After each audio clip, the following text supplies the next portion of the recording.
Thank you. It's a pleasure to be here again, especially after couple of years, a little difficult, but even then we have been able to hold our commencement ceremony, and hopefully next year is going to be even better. Graduates, family members, guests and friends, good evening, and welcome to the 2022 Florida State University Panama Commencement Exercise. Our distinguished guest and keynote speaker in tonight's ceremony is Mr. David Runcor.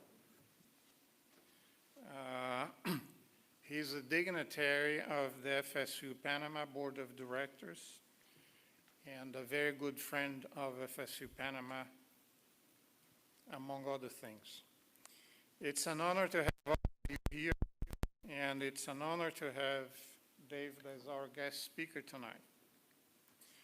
To our guests on behalf of Florida State University and these future graduates, my gratitude for your presence at this special event. We are privileged to have all of you here with us. I recognize and ask you to stand in the first officials and guests seated on the platform.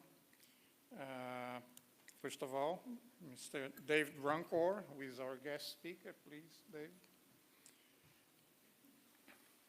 Dr. James Speaks, the president of the FSU Panama Board of Directors, and is also the director of the Florida State University Office of International Programs. Ms. Louisa Blama, she's also dignitary of our Board of Directors and is Associate Director of the FSU Office of International Programs. Dr. Alexander is the FSU Panama Director for Academic Affairs. Mr. Alonso, the Vice Rector for University Relations. Ms. Carmen, Vice Rector for Finance and Administration. Dr. Adam Abner, our Director of Student Affairs, is also one of our regular faculty members.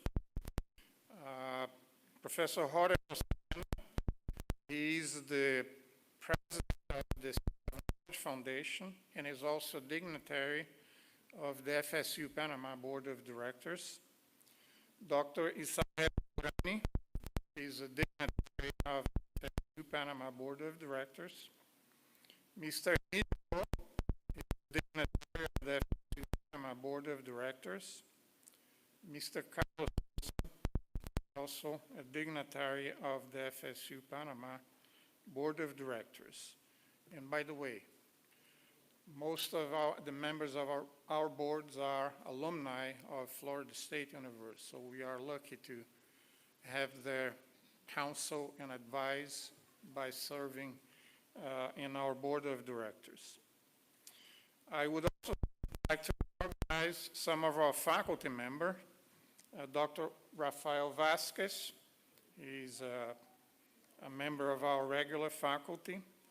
Dr. Carlos Guevara Man, he's also a member of our faculty, and he's also the director of the Master of Science program in International Affairs. Dr. Carla Posa is also regular faculty. Dr. Milena van der Laat is also regular faculty. Dr. Adolfo Leiva, another member of our regular faculty. Dr. Alexander Coles is also a member of our regular faculty.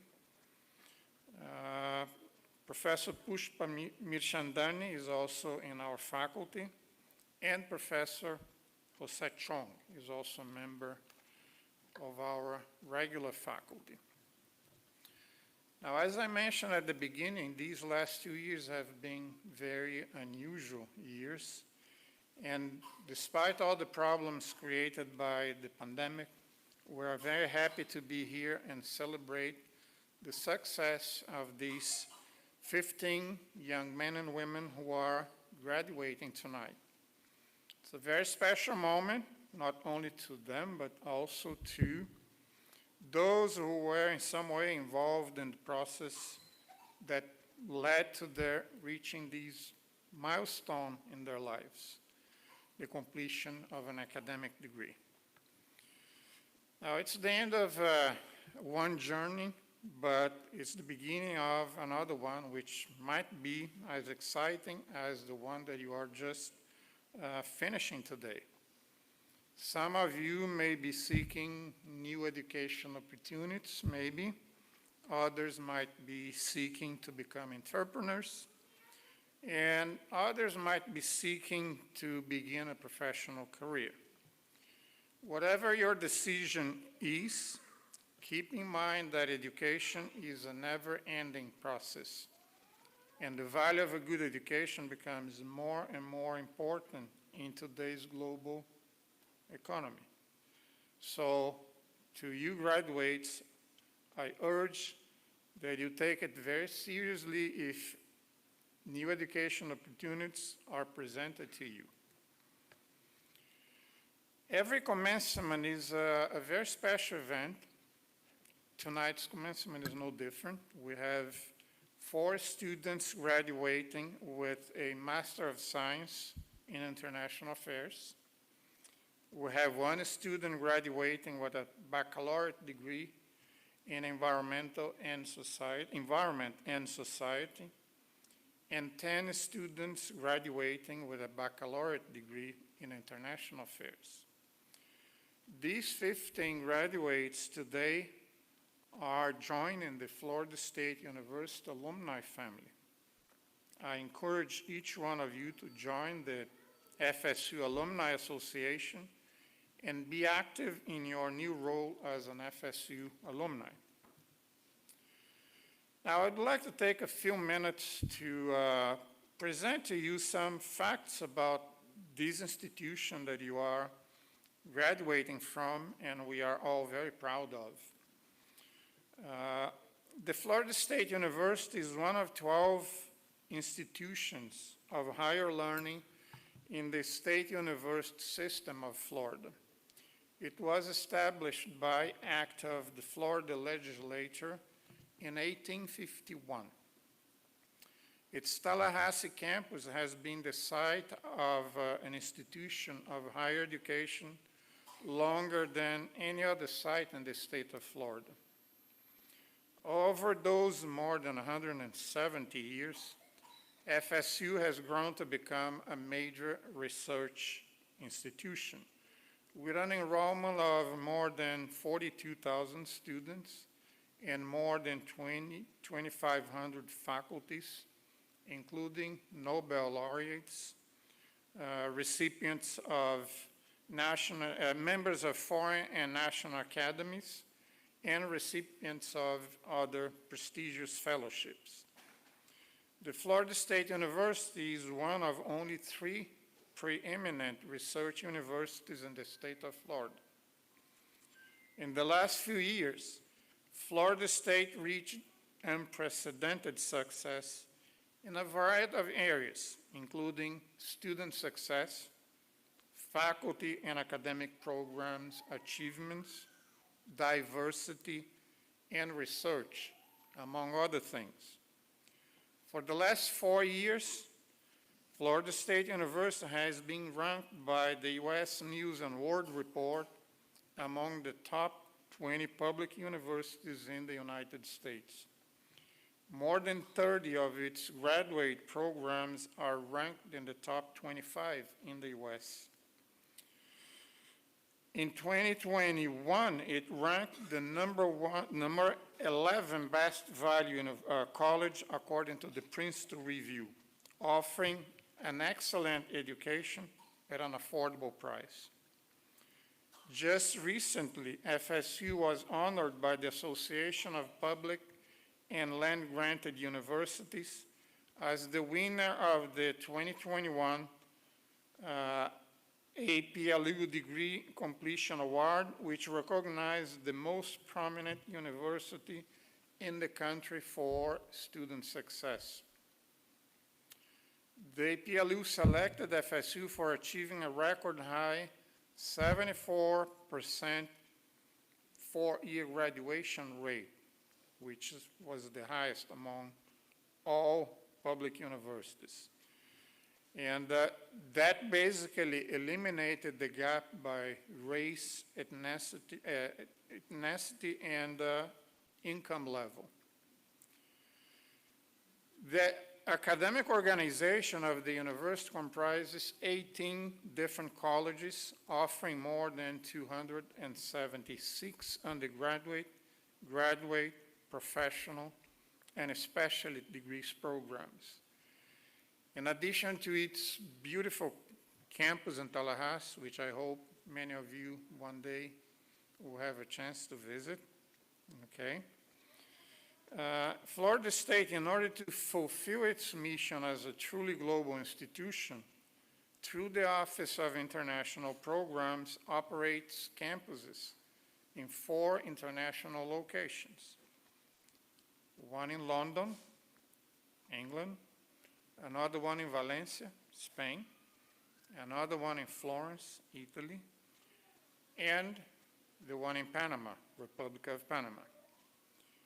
Coincidentally, it also has a campus in Panama City, Florida. Panama City is also a city located in Florida, about 2 hours away from FSU. In the Republic of Panama, the presence of the Florida State University goes back to 1957. Many people don't know about it, but we are the second oldest institution in Panama. The University of Panama was the first one established, was a public university. The other one that came second was the Catholic University, but the Catholic University was after 1957 when FSU was already operating its program here. Now, this year we are celebrating then 65 years of continued presence in the Republic of Panama, offering courses and degree programs to tens of thousands of students who have studied here sometimes for short-term courses, okay, and many of them for complete baccalaureate degrees, like the ones that are graduating today. Now, nowadays, over 30 countries are represented in our student body, making it a true international multicultural campus. I don't know, I assume that all of you know about the 2+2 scholarship that we offer to students that want to make the transition from this campus to the Tallahassee campus. And hundreds of students have benefited from that program. It's not only for Panamanians, but it's also for students from Latin America, okay? And by means of having the benefit of the 2+2 scholarship, which allowed them to transfer to the Tallahassee campus paying in-state tuition, okay, they were able to complete their degrees in the main campus in Tallahassee at a substantial saving in tuition costs. Now, these 15 graduates today are joining this select group of individuals who have earned an FSU degree. And as members of the FSU alumni family, I ask that you live up to the 3 core values of Florida State University: Vires, Artes, Mores, strength, skill, and character. Thank you.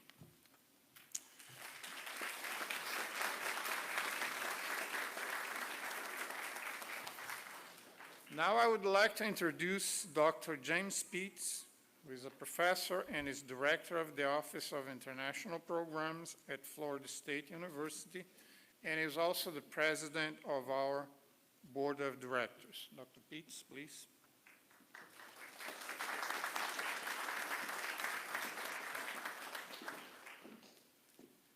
Distinguished guests, future graduates, family, and friends, it is my privilege on behalf of Florida State University and Florida State University International Programs to welcome you to this commencement service.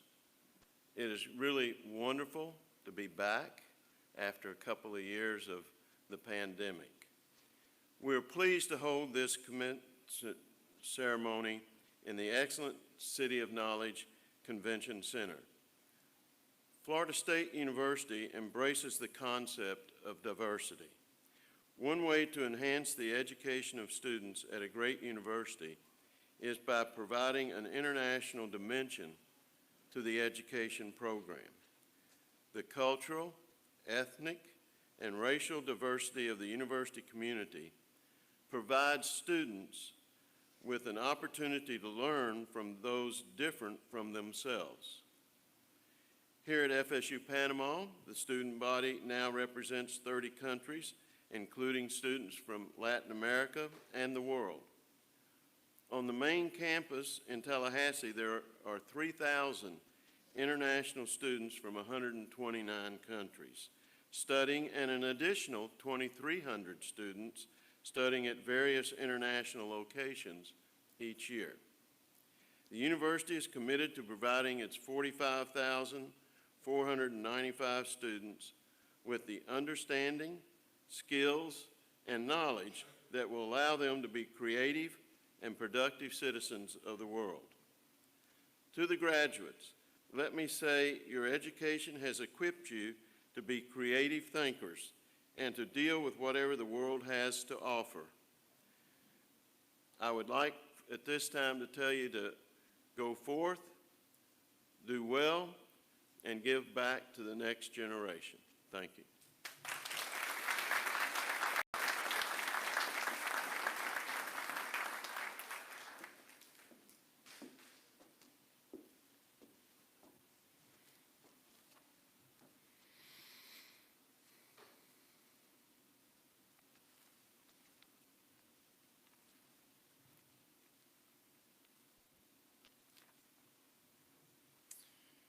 Now I would like to recognize the valedictorian for the class of 2022, Ms. Danielle Hazelrick.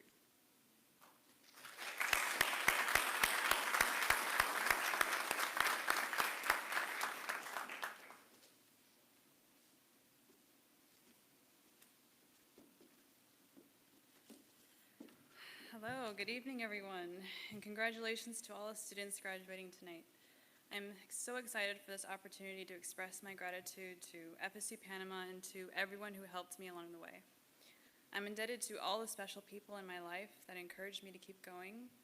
I thank God for the strength that He gave me throughout all these semesters, and I thank my family, my friends, and especially the FSU teachers and faculty. I'd like to take a moment to mention some of the professors who were especially helpful on my educational journey. Thank you to Professor Frederick, who was one of my first professors at FSU and helped me overcome my fear of academic writing. I also thank Professor Blackie, my criminal justice professor and the university librarian, who always demonstrated incredible kindness and patience with us students. And this list would not be complete without Dr. Pausa, whose humor, intelligence, and determination continue to inspire me. And Professor Murphy has also been an inspiration to me, always motivating us students to think critically and to improve our work. And last but not least, thank you to Professor Leyva, whose fascinating life experiences, patience, and insight inspired me to pursue international relations as a career. And I have to admit that before starting at FSU, I was dreading going to college. I was sure I was going to fail and was overwhelmed by the unknown. I walked into my first semester in the fall of 2019 with my head down, but finished with an air of confidence. I learned that the professors here were supportive and encouraging, and that I could depend on my classmates when I needed them. So when the spring semester of 2020 came around, it seemed like nothing could possibly go wrong. And then the world stopped, and a fresh set of challenges were set before me, like teaching Dr. Leyva how to use Zoom. All of us students and teachers had to figure out how to keep moving forward as the pandemic changed the fundamental ways that we do school. We learned very quickly how to be flexible and even master test taking over cell phone hotspots. It wasn't only a difficult time academically, but also a time filled with deep losses in our personal lives. FSU truly stepped up and helped us navigate through each new obstacle, and I'm so grateful to the school for being so understanding and considerate during this time. And now, as the graduating class of 2022 looks toward the uncertain future, I know there will be more obstacles. As we learned in our international relations classes, and just from these past couple of years, the unprecedented can and certainly will take place during our lifetimes. But I truly believe that the lessons we learned through the pandemic, like how to be flexible and how to problem solve, have better prepared us for the challenges ahead. It was a privilege to spend the last 4 years here, and I look forward to continuing as a graduate student at FSU Panama. Thank you, and good luck to everyone.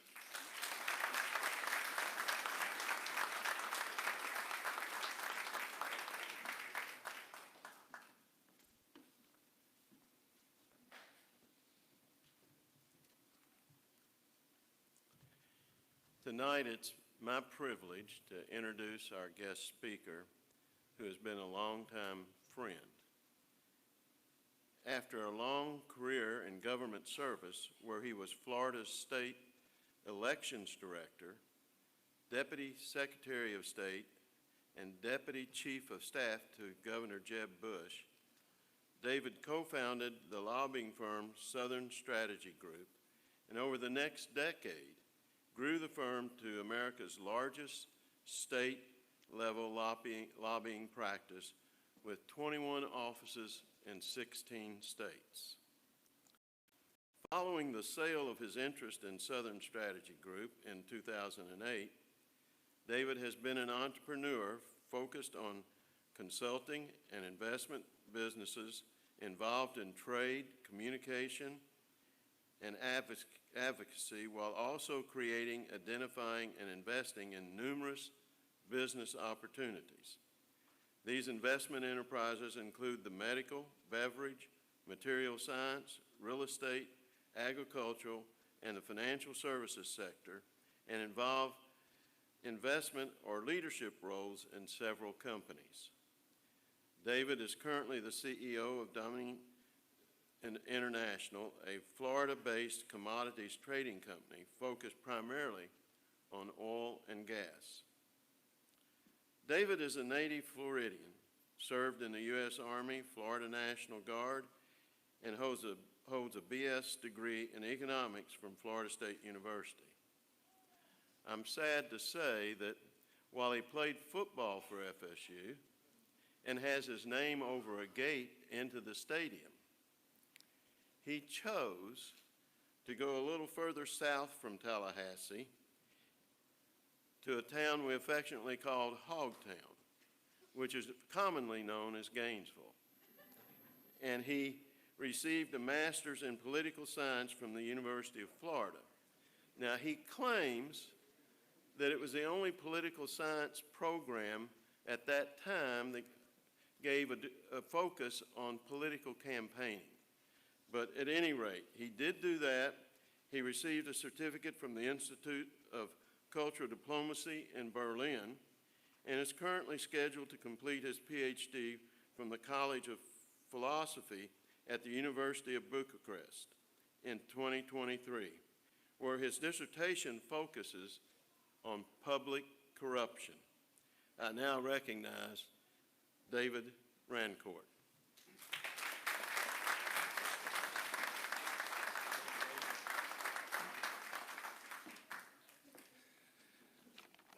Dr. Pitts and I are members of the same college fraternity, and it's always with a great bit of trepidation when one is introduced by a fraternity brother to an audience, so thank you.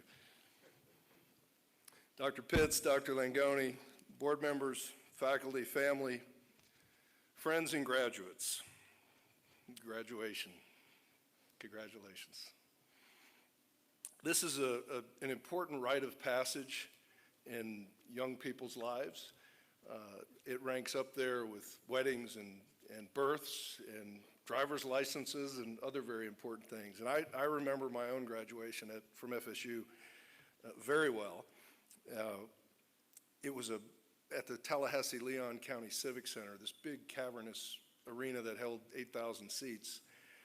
it was very different from this. This is much more intimate, much more personal, and much better. I was there with 2,000 or 3,000 of my best friends as well, so this is much nicer. I also remember our commencement speaker. He was a decorated member of the Florida Senate, a lifelong Floridian, well recognized for his political statesmanship and achievements in his career, and this was his swan song. And I was a young political guy, and I was really excited to hear his speech and very much looking forward to graduation. And after the first hour of his speaking ended, I looked at my watch and I thought to myself, is this guy ever going to stop talking? Lesson learned. I won't do that to you tonight. So I'm really happy you're here. And the other lesson of being here is that you never know when good things can happen. You never know when you're going to meet someone that can have a profound impact on your life. You're never going to know the connections you can make from an important event or an event of happenstance. So showing up is one of the most important things in life. Showing up to work, showing up to special events, showing up for people's events that you care about and who care about you. And to me, life and success are truly about relationships and the connectivity of people. It's actually how I made a living, connecting. I'm probably not very good at anything else, so connecting to people is something that I enjoy, and it comes natural to me. So showing up applies to everything in life. So when you show up, you look good, you pay attention, you embrace the opportunity, and you attack whatever you're doing in life with passion. Win every day. There's an opportunity to get better every day or not to. So take the opportunity to grow and to enhance the opportunities that lie ahead.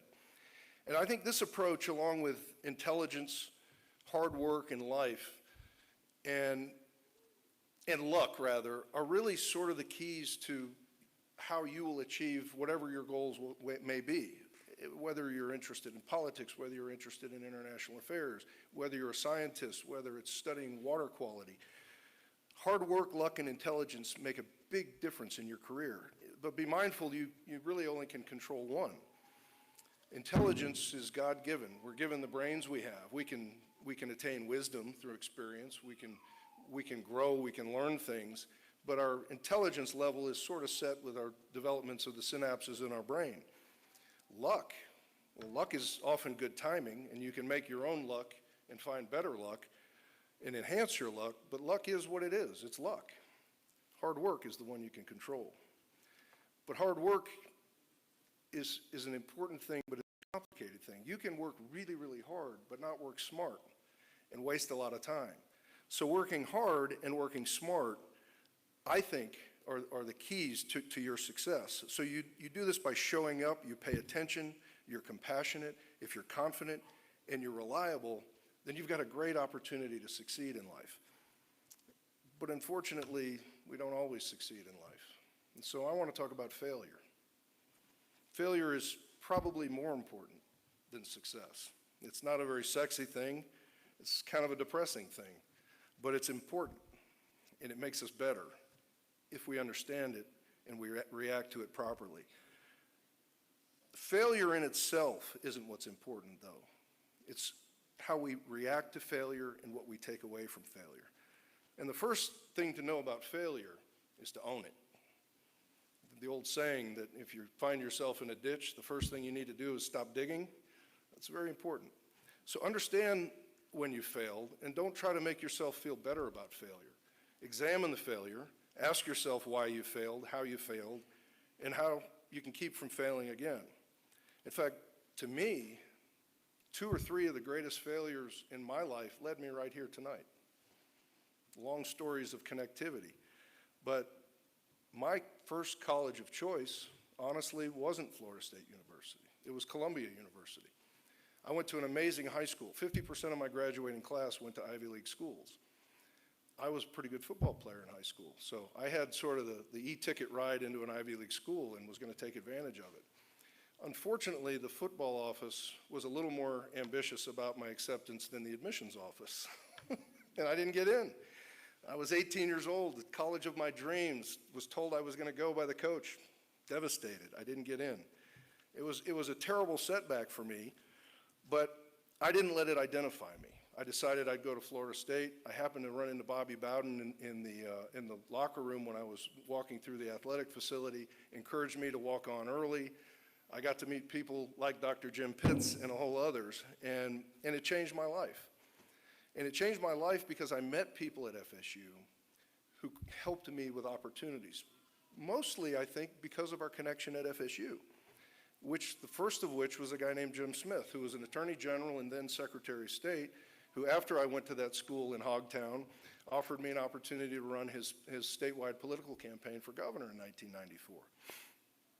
And I was 27 years old. I worked literally 90 hours a week. It was the hardest thing I'd ever done in my life. And we came in second to a guy named Jeb Bush in a 5-way primary. It was devastating. I was the campaign manager.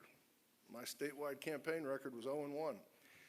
But a glimmer of hope arose because there was a candidate for agriculture commissioner that same year who fell out of the race, and so the political party chairman got to appoint a replacement for him. And he asked my candidate, Jim Smith, to fill in the spot and run for agriculture commissioner.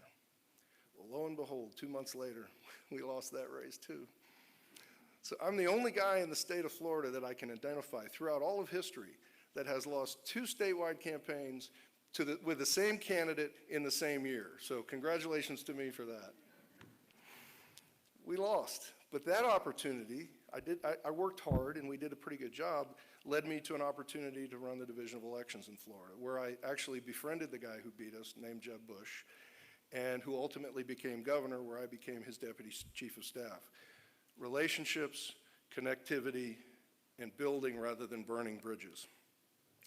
Along the way, through success and failure, I learned the most important thing I've ever learned in my life, and that is grace. I saw grace from the examples led of my bosses and of my peers, and it made a profound impact on me. Grace can come in lots of forms. It can come in sympathy, it can come in empathy, it can come in patience, and it can come in not chewing someone's tail out who probably deserves to be chewed and instead using it as a lesson to teach them. I'm going to tell you a quick story in my time with Governor Bush, which was amazing. I don't think he was a great presidential candidate, and that's probably how you were introduced to him, but he was an amazing governor, filled with energy, dynamic young man, hardest job I can imagine working for, just to keep up with him. When he was elected, he asked me to serve as his appointments director. It was a big honor for me, and then I was in the transition, and then I was his deputy chief of staff. There was a backlog of appointments, especially in the judicial branches, and judges in Florida are very important, as they are anywhere. So we had a circuit judge from Central Florida that had come down to a finalist. There's a qualification committee where they go through, and then they recommend 3 names to the governor from which he must choose 1. We had this big backlog, so the press office, when the governor appointed somebody, he wanted the press release to go out immediately because he didn't want it to leak. So he got frustrated with staff because time would go by and people would find out and the press would write about it before he made the announcement. So the press staff in the governor's office got very wise. They anticipated his frustration, so they would do a draft of the 3 finalists, and whichever nominee the governor chose, they would immediately have the release ready and they'd send it out. Well, there was one judge in particular that for reasons that do not matter today, who was never going to be appointed by our governor. He just wasn't going to appoint this guy. And unfortunately for me, this was one of the closest friends of our incoming Senate president at the time. So you can imagine the ebb and flow of the executive and the legislative branch. The incoming Senate president wanted his friend appointed judge. The governor had no interest in doing it, and the Senate president was a good friend of mine as well, who called me frequently to remind me how important our budget was, along with the appointment of his good friend. Well, I got a call one day from my good friend, the Senate president, and he called to thank me. He was so filled with happiness and joy, and he said, "David, you've been a great friend to me for so long. I really didn't think the governor was going to appoint my friend, but I want to tell you, without your support of him, I know it wouldn't have happened. So thank you, David, for supporting my friend and getting him over the line and the governor appointing him." And being an ambitious young man, I wasn't going to talk him out of this wonderful congratulatory message, so I said, "Of course, Mr. President, thank you for your call." And I hung up the phone very, very confused. 5 minutes later, I got a call from the party chairman, and the Republican party chairman in the county where the judge was appointed. he was a very different tone. He was not so excited. He was very disappointed and couldn't believe the governor he worked so hard to elect appointed this man a judge. So I was totally bewildered, totally confused. And I walked next door to the chief of staff's office, and I said, Chief, did I miss an appointments meeting? I just got a call that we appointed this judge that I didn't think we were going to appoint. She said, David, you didn't miss a meeting. The governor hasn't made that decision yet. So very, very bewildered, I walked up to the press office where an 18-year-old intern, all the staff was out at lunch, an 18-year-old intern was sitting there. Her name, I can remember to this day, I won't say it. I looked her in the eye and I said, have you gotten any press calls recently? And she says, yes, I did, from a TV station down in Central Florida. I said, really? I said, did they ask for something? And she said, yeah, they asked who the judge was going to be in the Seventh Circuit. And I said, did you send them something? She said, yes. I sent them the press release on the top of the stack here. I saw it there, so I figured I might as well send it to them. I said, well, look underneath that. And she said, yes. And I said, look underneath that. I said, those are the same 3 appointees for the same job, aren't they? And she said, yes. And I said, the governor hasn't made that decision. She said, oh. Blood draws from my face. My career is over. I'm the appointments director. An 18-year-old intern just appointed a circuit judge in the state of Florida, and I had to undo it. So, tail firmly between my legs, I walked down the stairs, spiral staircase, walked right by the governor's personal secretary, which I never did. It's incredibly disrespectful.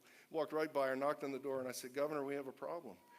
He was sitting there, and he's reading his newspapers with his glasses on. He pulled his glasses on, he said, yes. And I probably said 300 words a minute. Governor, you don't understand. We're in a hurry to get these press releases out, and I'm really sorry. I'll fix this. And he stopped me. He said, David, what happened? I said, Governor, the 18-year-old press intern just appointed a judge. The one from Orlando you weren't going to appoint. I'll resign tomorrow, and I'll fix it. And he looked at me, he pulled his glasses off, and he said, David, I'm sure he'll make a fine judge. What a guy. And that is grace. That is true grace.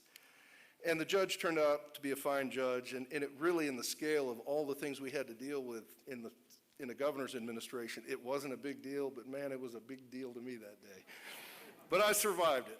So I had the blessing and the pleasure to learn from men and women, like the Chief of Staff, and Sally Bradshaw and Jeb Bush, along with other people, like I mentioned Jim Smith, and T.K. Weatherall, who was president of Florida State University. Before that, he was a business partner of mine. And before that, he was Speaker of the House, a Florida State University graduate. And John Thrasher, who was Speaker of the House when I was a young man running the Division of Elections, who took me under his wing, helped me along, ultimately became my business partner in my lobbying firm, and then he became president of Florida State University.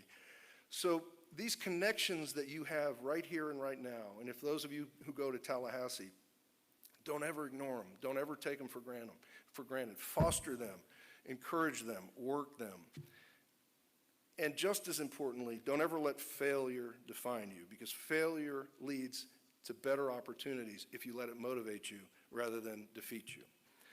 So given the opportunities that I was given, I can only hope that I was able to show the grace that others showed me when I was a very young man in these pretty important offices. Along the way, I learned a few other things, that it's important to take risks, take smart risks, calculated risks, good chances, but don't be foolish. You know the difference between a wise gamble and an unwise one. Get out of your comfort zone. Don't just sit back and do things that you know. Sing a song in public. Write a poem. Give it to someone you love. Do something that's hard, that makes you uncomfortable, that makes you feel awkward, because that's how you really grow in life.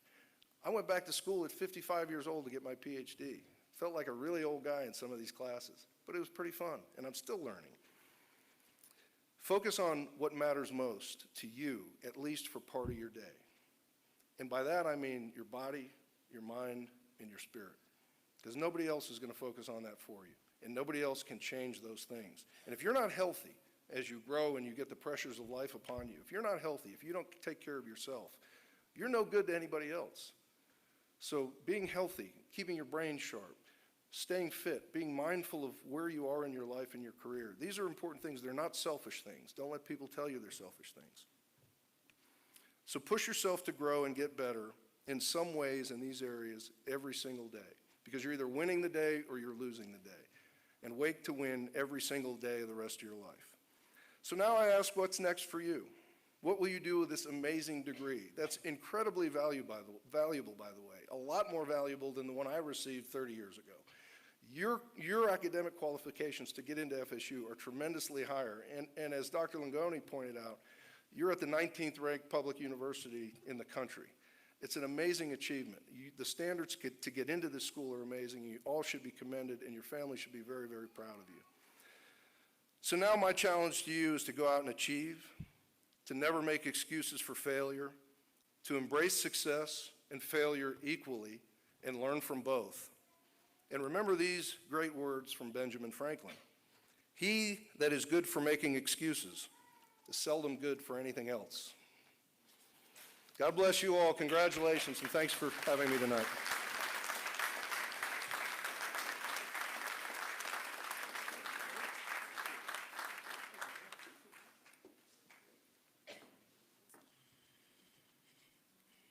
Well, I just want to thank you, Dave, for accepting this invitation very graciously.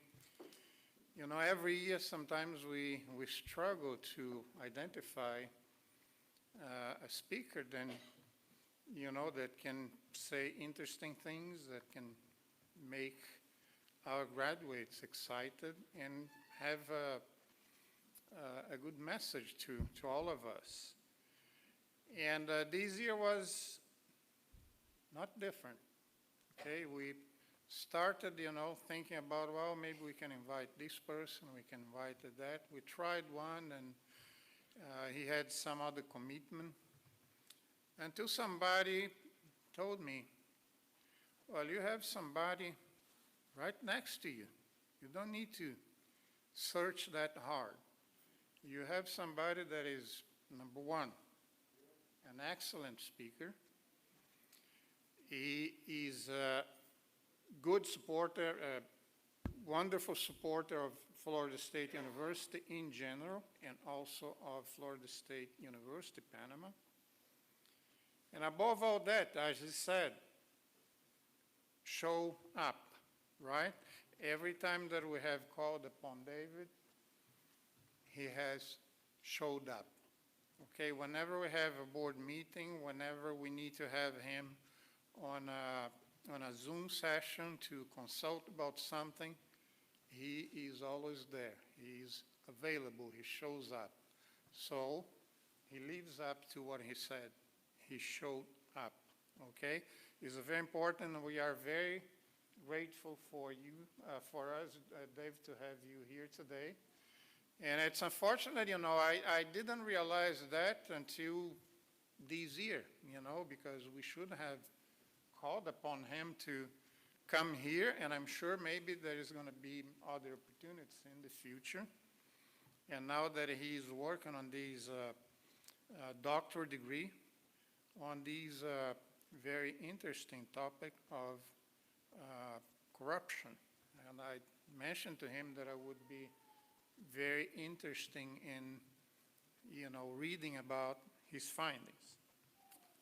So, again, thank you very much, Dave.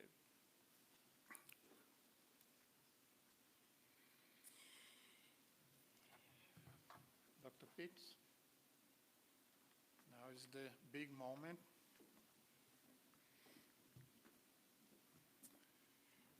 Will the candidates for the Master of Science degree please rise?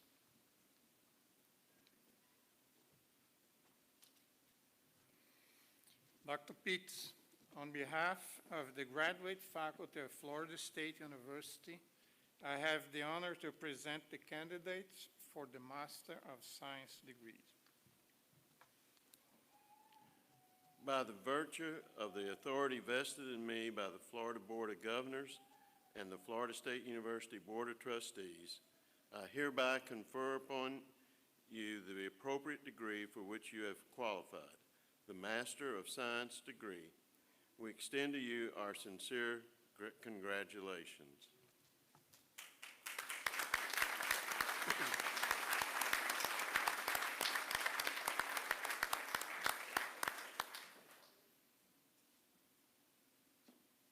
Now that the Master of Science degree has been confirmed, Will the recipients please come forward and be recognized?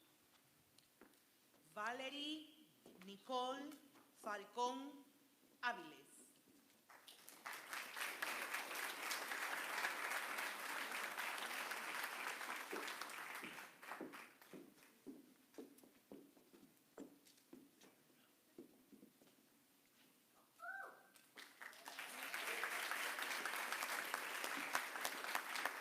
Laura Lynn Cabenga.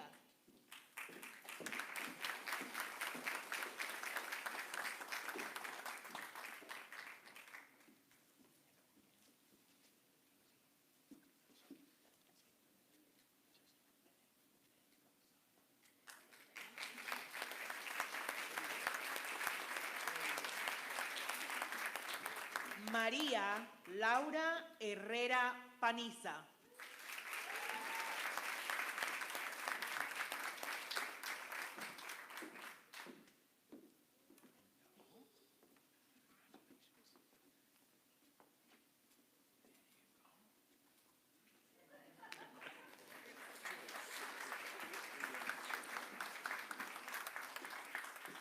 J. Sub Paulo Co.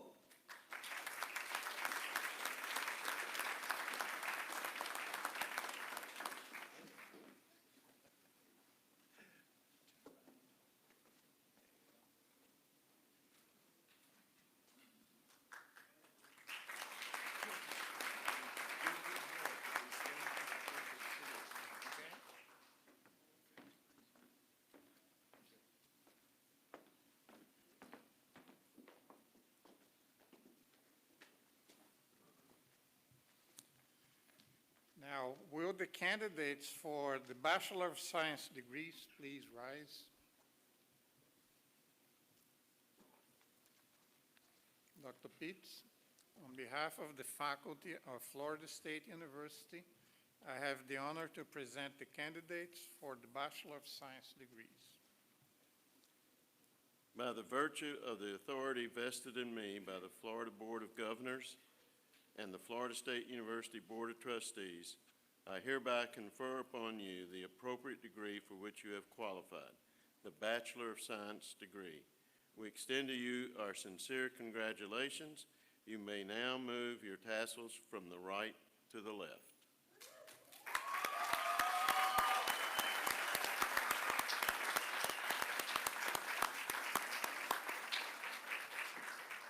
Now that the Bachelor of Science degrees have been conferred, will the recipients please come forward and be recognized?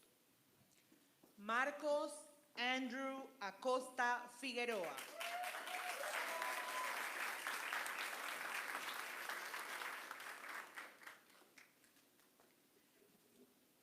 Larissa Araujo Di Carvalho.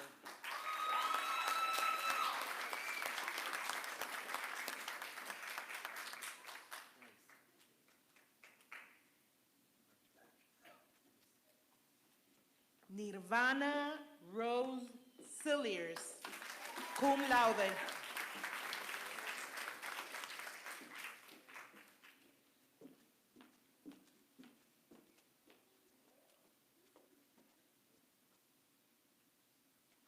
Pedro Graniela.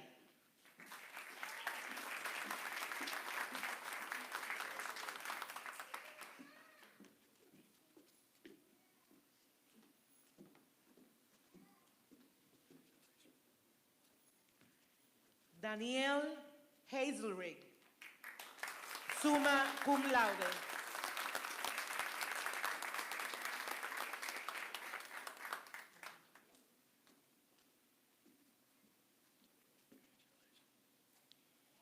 Elisa Lau Jin, magna cum laude.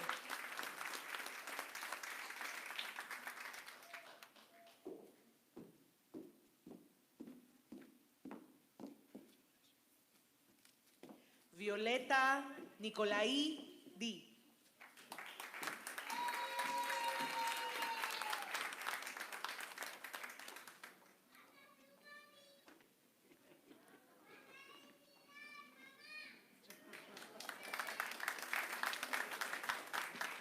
Mariana Perez Celis, magna cum laude.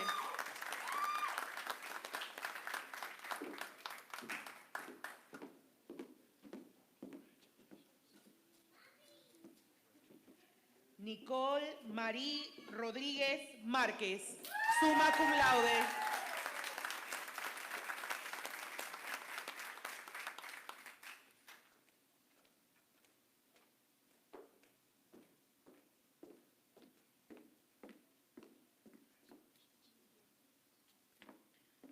Charlia Adelina Chambo.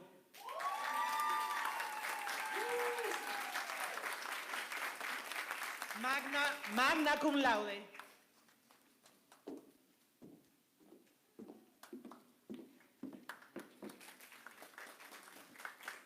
Valeria Victoria Vergara Herrera.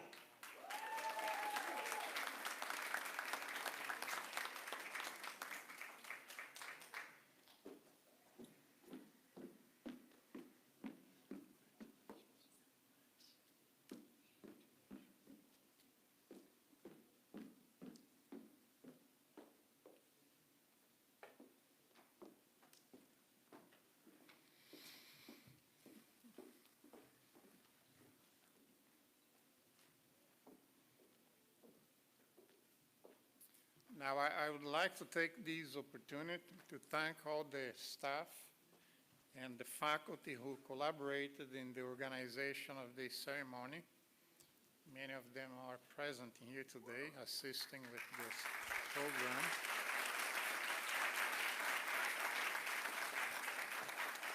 Also, while we celebrate the academic achievements of our graduates, we must also recognize that for many graduates, this reward would not be possible without the assistance and support of the family, spouses, other family members, and friends.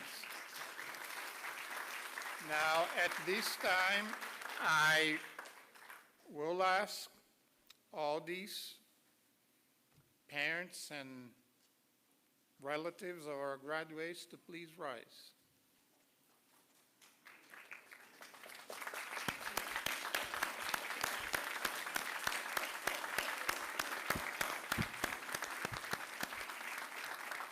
We thank you for your support. I'm sure that without your assistance, many of them wouldn't be here today.